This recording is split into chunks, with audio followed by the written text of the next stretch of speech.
Olá, queridos! Graça e paz. Pastor Adão aqui, mais uma vez, para dar sequência e seguimento ao nosso assunto tão importante, assunto tão atual, porém pouco falado: paternidade. O caminho da cura. Fica comigo por alguns minutos, compartilhe esse vídeo, curta e se inscreva em nosso canal para estar sempre recebendo uma palavra da parte de Deus. Bom, o tema de hoje que eu quero dar continuidade é: a base de toda desordem é o afastamento da paternidade. Quem não se lembra de Davi? Davi, um homem que a Bíblia traz como descrição, faz descrição, e essa descrição que a Bíblia fala de Davi é um homem que era segundo o coração de Deus. Mas eu quero trabalhar aqui um pouquinho antes de Davi se tornar rei de Israel, como sendo o principal líder da casa do Senhor, no caso, a casa de Israel. Eu já ouvi inúmeros sermões sobre a vida de Davi, e é interessante nós observarmos o relacionamento de Davi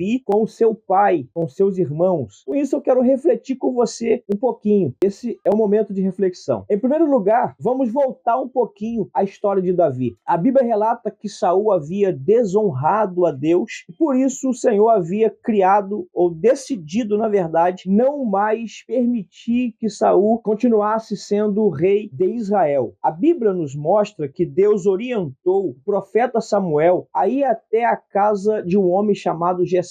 Jessé é o belemita. A descrição bíblica diz que Deus tinha intuito de colocar um novo rei sobre a casa de Israel. E é interessante que Deus iria utilizar o próprio profeta Samuel para ungir esse substituto de Saul. E é lindo, amados, que a Bíblia diz que Samuel se encontrou com Jessé, que por sua vez apresentou a Samuel todos os seus filhos, os filhos que estavam em casa. Todavia, nenhum deles era o escolhido de Deus. Sendo assim, Samuel pergunta a Jessé se ele não teria mais um outro filho. E a Bíblia diz que Jessé, ele para e pensa e diz: sim, há um outro filho. E como poderia alguém, um pai, se esquecer de um filho? Como poderia Jessé se esquecer de Davi? Eu não quero entrar aqui no contexto judaico, porque para estar diante de uma mesa e quando se recebe um profeta, um sacerdote, um juiz na sua casa, todos deveriam estar em casa. E aí uma outra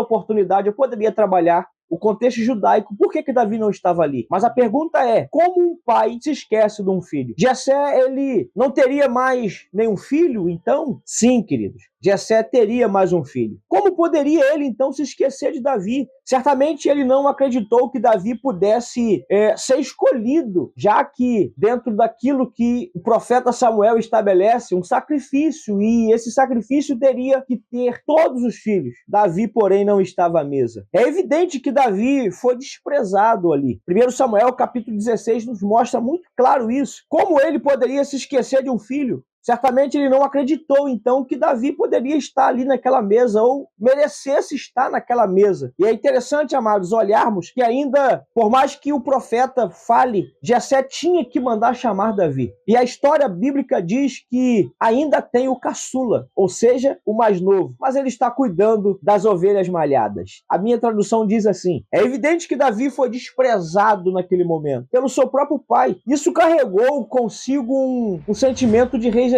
Então, o sentimento de orfandade, ele sempre gera em nós um sentimento de rejeição. Davi não teve um pai presente. Ele foi criado isolado da família, nos pastos, junto com as ovelhas. Como consequência, queridos, Davi não aprendeu a ser um bom pai, como um pai deveria de fato ser. Então, Davi, ele não conseguirá gerar nos seus filhos a paternidade legítima, porque o seu pai Jessé não gerou uma paternidade legítima. Logo, o sentimento de orfandade é impregnado em seu coração. Ele sente agora um sentimento de rejeição. Sua filha Tamar foi estrupada por seu filho Aminon, seu irmão Aminon. Davi nada fez, nenhuma repreensão deu a Aminon. E a história diz que Absalão, tomado por uma raiva e uma ira, olha o problema sendo desencadeado na família de Davi. Absalão agora, por sua vez, revoltado, mata Aminon. Entretanto, Davi, mais uma vez, foi omisso na sua paternidade. Não repreendeu prendeu Absalão por ter matado seu próprio irmão. Assim, Absalão começou uma rebelião contra seu pai. Observe que um problema não resolvido puxa outro problema. Tudo por uma ferida não tratada. O sentimento de orfandade, ele pode gerar em nós comprometimento ou um comportamento, na verdade, que irão nos ferir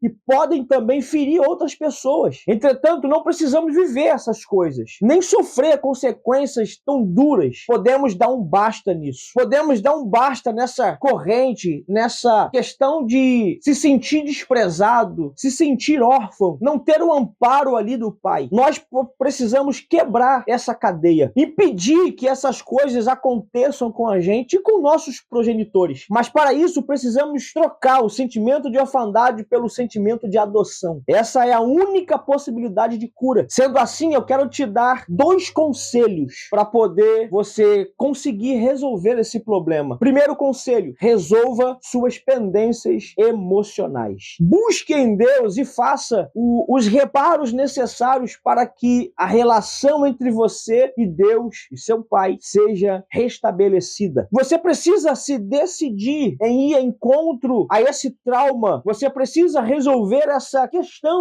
questão emocional, essa pendência emocional para destravar a tua vida. Você precisa decidir isso.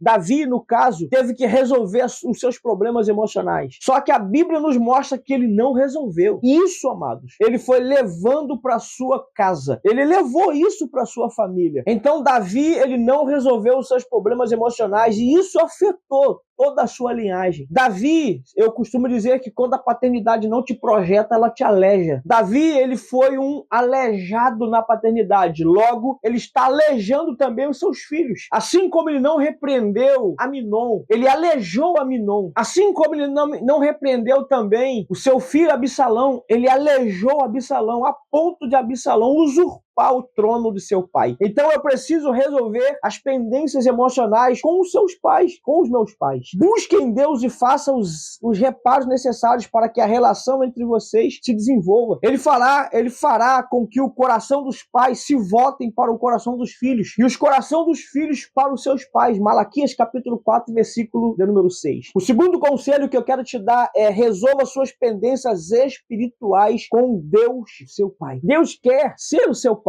Mas para isso, amado, você precisa aceitar. Contudo, tu mesmo me tiraste do ventre, deste-me segurança junto ao seio de minha mãe. Desde que nasci, fui entregue a ti. Desde o ventre materno, és o meu Deus. Não fiques distante de mim. Seu salmista Davi dizendo, Salmo 22, versículo 9 ao 11. E ele pede no final: não fique distante de mim, Senhor, pois a angústia está perto e não há ninguém que me socorra. É um pedido de ajuda, é um pedido de socorro. Davi está pedindo para que Deus se aproxime dele, não se afaste dele, porque Deus conhece ele desde o ventre. São essas questões emocionais e espirituais que a gente precisa decidir resolver. É isso que eu quero te motivar a fazer nesse vídeo. Eu quero que você entenda que você precisa resolver as suas questões emocionais. Você precisa resolver as suas questões espirituais para que você esteja livre no seu presente, para que você alcance o seu futuro. Talvez o seu futuro esteja conturbado. Talvez, na verdade, o teu presente esteja conturbado, mas o teu futuro, amados, está intacto. Eu sei que você não é responsável por aquilo que alguém fez com você, porém, você é responsável por aquilo que você vai fazer hoje, no seu presente, para resolver o seu passado. Eu quero repetir isso. Eu quero que você entenda que você não é responsável por aquilo que fizeram com você, mas é responsável por aquilo que você vai fazer com isso. Resolva suas questões emocionais. Resolva suas questões espirituais. Mas a decisão é sua. A decisão é sua e essa decisão tem que ser tomada hoje. Por isso, se renda à paternidade de Deus. Por isso, aceite a paternidade de Deus, porque só assim você conseguirá gerar uma paternidade legítima nos seus filhos. Que nesta oportunidade você seja alcançado por Deus. Que nessa oportunidade você venha confessar suas feridas emocionais. Que nessa oportunidade você venha resolver as suas pendências espirituais. E que você seja livre, curado para curar. Que Deus te abençoe. Compartilhe esse vídeo. Fique comigo, porque eu tenho mais coisas a tratar dentro desse assunto, paternidade, o caminho da cura. Shalom!